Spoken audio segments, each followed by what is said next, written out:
guidance sa food, sa training, kasama na rin siguro recovery, rin kayo ng kung paano kayo magde-design ng plan ng bawat isa sa inyo, okay? Pag nagda-diet tayo or gusto natin magpaganda ng katawan, ginagawa natin crash diet. Tama? Yan yung number 1. Since sumali na kayo sa 12-week challenge, siguro try na rin natin mag-commit na pagbubuhat natin, tatrack natin. Okay, mga kasayan, welcome back. Nandito tayo ngayon, episode 2 ng 12-week transformation challenge natin. Kung hindi nyo pa napapanood yung episode 1, pwede nyo panoorin nandito. Ito yung link sa taas, click nyo lang yan. Ito ngayon sa week 2. Sabi ko naman sa inyo, every week magkakaroon tayo ng classes. So, pero kasi ang mangyayari, yung mga participants or yung mga mag-attend ng class, most likely iba-iba yan kasi syempre hindi pare-pares ng time. Pero ang ginagawa naming style ngayon, nagpapasurvey kami dun sa lahat ng participants kung anong available time sila. Kung sino yung maraming available ng time na yun, yun yung pinipili nating time, okay? So most likely, sa mga ibang classes gagawin naman natin morning para fair din naman. Kasi syempre hindi lahat available ng gabi, di ba? So and for today's class natin, gumawa si Coach R ng 5 stations. So ayan, hopefully meron pa akong isang good news sa inyo. So mag-expand tong branch na to. Anyway, ayan, papakilala ko sa inyo si Coach R. Coach R, tara. Ayan, konting info lang din sa inyo mga sayan. Si Coach R, pinsang ko to.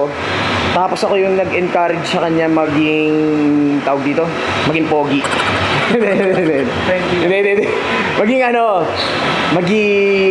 Mag full-time trainer. Kasi ito yung si Coach R talaga yung kasabay ko magbuhat dati. Kaming dalawa yung sabay nagbuhat from the start. Na tinuruan kami ni Uncle Alan. Shoutout kay Uncle Alan. Okay. Oo, nakasama ko nung last time si Uncle Alan. Shoutout kay Uncle Ronnie. Bumalik na ng Canada. Yung mga tito ko yan, nakasama ko. Nag-visit din sila. Okay, siguro kung mapapakita yung picture ni Uncle Alan. Kaso wala kami picture ni Uncle Alan. Pero dati kasi nagbubuhat yun ng 3 plates. Tapos, pero yung bar, magaan. Hindi, kasi siyempre baguhan pa kami nun hindi pa namin alam 3 plates. Tapos pumunta ako ng commercial gym. Hindi, sabi ko, try na ako. Sa Baka Gym, sanay ako, parang lagpas 1 plate. Nung baguhan ako pagpunta ko ng commercial gym, siyempre yung bar, di ba mas mabigat. Pag-try ko ng 1 plate, nagulat ako. Ayun lang, wala lang. Mga normal, malamang kayo din na-experience nyo rin yun. Malalayo na naman ako sa topic. Ayun, Coach R, ano tawag dito? Anong masasabi mo sa kanila? Masaya ka ba bilang trainer? Nandito ako sa fitness? Oo naman, masaya naman kasi hindi naman ako magtatagal dito sa pagiging coach kung hindi ako masaya. Tsaka passion ko rin. Siyempre, as a coach, iba-ibang clients na na-handle mo. Anong masasabi mo? Paano mo sila i-handle na given na iba-iba sila ng personality, iba-iba sila ng goal? As a coach kasi, huwag tayo sobrang strict as a trainer. Parang sasamahan din natin ng comedy, entertain.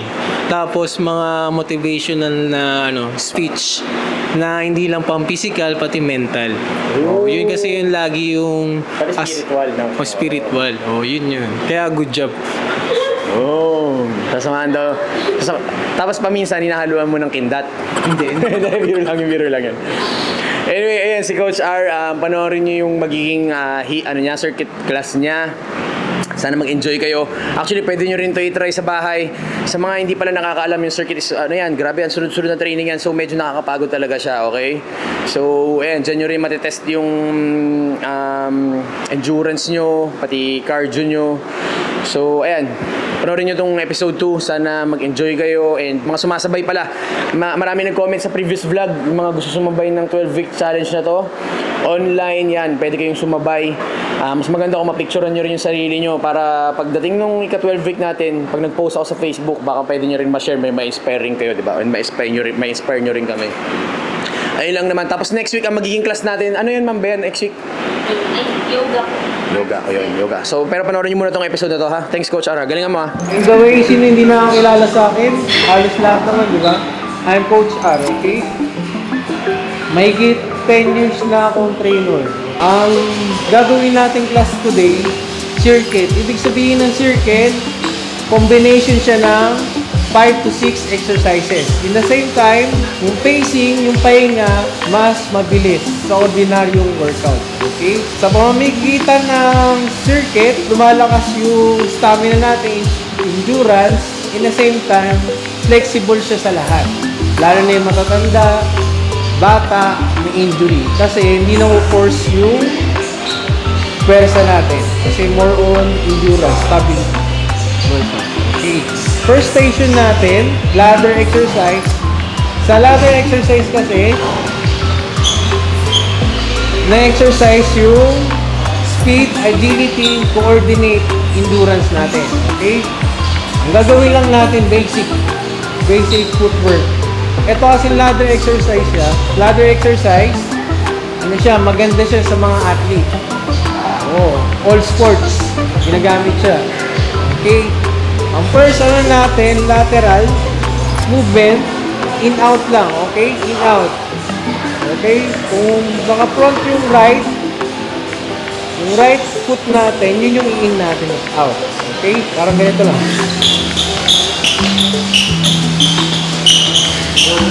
Okay? Tapos dito, balik, same din.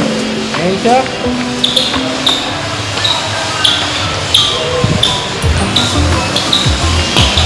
Okay? Second station natin, magpa-powers lang tayo. Okay? Ayan.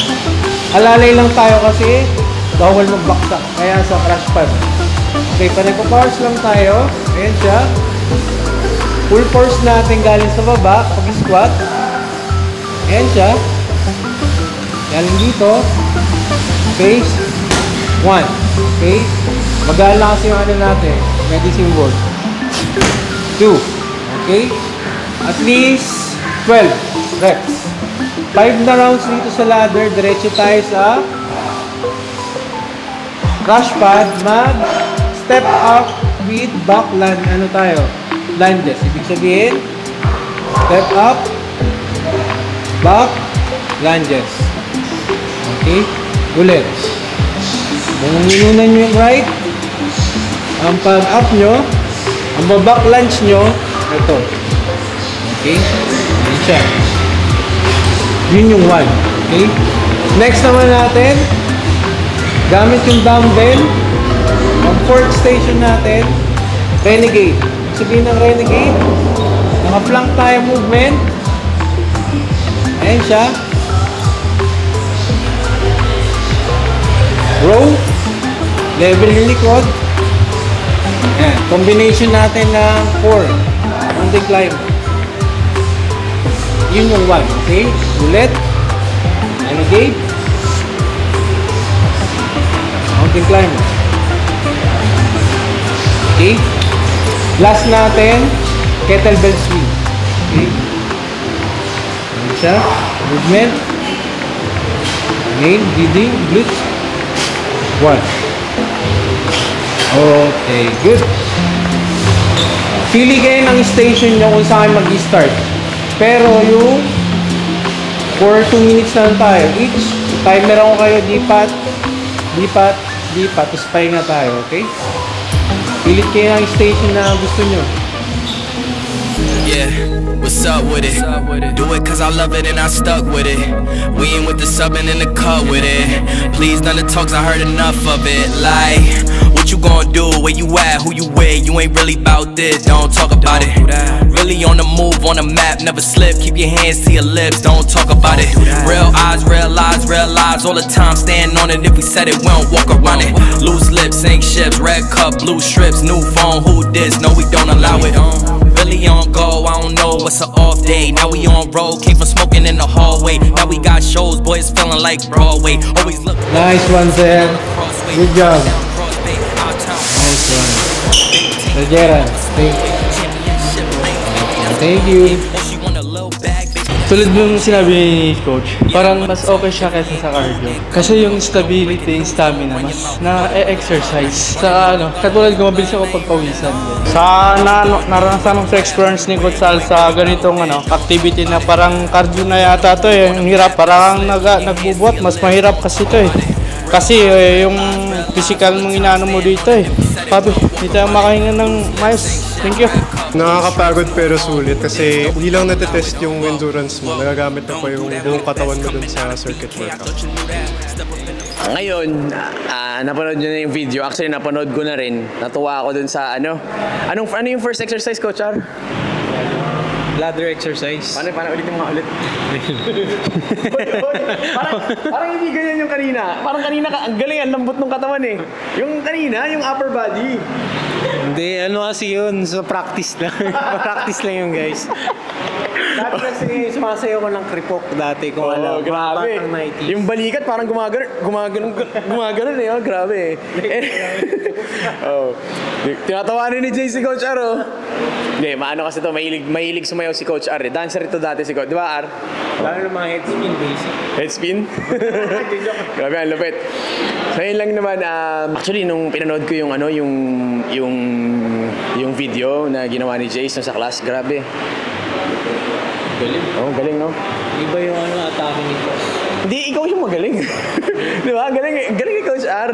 Mga estudyante din. Oo, yan. Kaya shoutout sa mga nag-participate, so, itong after nung week na to, dahil naka-week 1 na sila, tama, week 1, most likely, mag-i-interview na tayo about isa-isa sa kanila para malalaman din natin kung nagpa-progress sila or hindi. Kasi ang alam ko, every 2 weeks or every week, itatry natin silang i-weigh yung timbang nila or update lang ng kahit kaunti, di ba? Para yung mga nahihirapan dun sa proseso, mag-guide din natin ang tama. So, marami talaga kayong aabangan sa challenge na to and ayun nga, kaya naman natin to ginawa para may bago. Kasi, syempre, ako as a bodybuilder, napapanood nyo, and kayo bilang nanonood, medyo hindi kayo nakaka-relate sa bodybuilding competition. Pero ito kasing transformation challenge, saka yung fitness naman kasi is para sa lahat yan, okay? So, hindi lang kailangan magko-compete ka sa bodybuilding para magpaganda ng katawan. So, this time at least ma-apply natin dito sa mga normal people na hindi pa naka-experience nung any competition. So, yun yung magandang nakita ko sa ano na to eh. And, yun, syempre kayo bilang nanonood, may inspire din kayo, di ba? Hindi lang bodybuilder ang may kaya, di ba? So, basta abangan nyo. And syempre, good luck sa lahat ng mga sumali. And good luck din sa lahat ng mga sumasabay. Basta tandaan nyo lang, for example, nahihirapan na kayo sa fitness journey nyo, lahat ng tao na feel yan, kahit mismo kaming mga bodybuilder, kasama talaga yan sa proseso. So kailangan nyo lang siyang lagpasan, okay? Kasi kapag hindi nyo hinarap yung ganyan, most likely babalik din kayo sa dati. Tapos ang magiging cycle lang yun, balang araw gusto nyo na naman ulit magpaganda ng katawan or mas maging health conscious, di ba? So ganun lang. Basta yun nga, in short, huwag kayo matakot mag day 1. Lalabas ko na Sunya Apparel. Grabe, ang dami pang sinabi para lang i-promote eh, no? Lalabas ko na Sunya Apparel. Abangan nyo yun, ha? Tapos yun lang. Shoutout sa KG Classic Show. This coming August, pwede mag-open ng registration. Tapos, syempre, Waking Supplements, KS1 Fitness Gym, KS1 Baguio, abangan nyo. May. Open tayo dyan, May. And, syempre, Legendary Equipments. Always stay hungry, stay humble. Tsaka, syempre, Be Legendary. Mag-upload ako ng ibang topics naman, pero weekly gagawin natin itong vlog. Kailan tayo nag-upload, Jace? Monday? Oh, so, every Monday, weekly vlogs to, ha? Sign out. Favorite color, money green. Paper. I've been on my grind since I was in the 7th grade. Had my first kid, I was only 17. Always a provider for my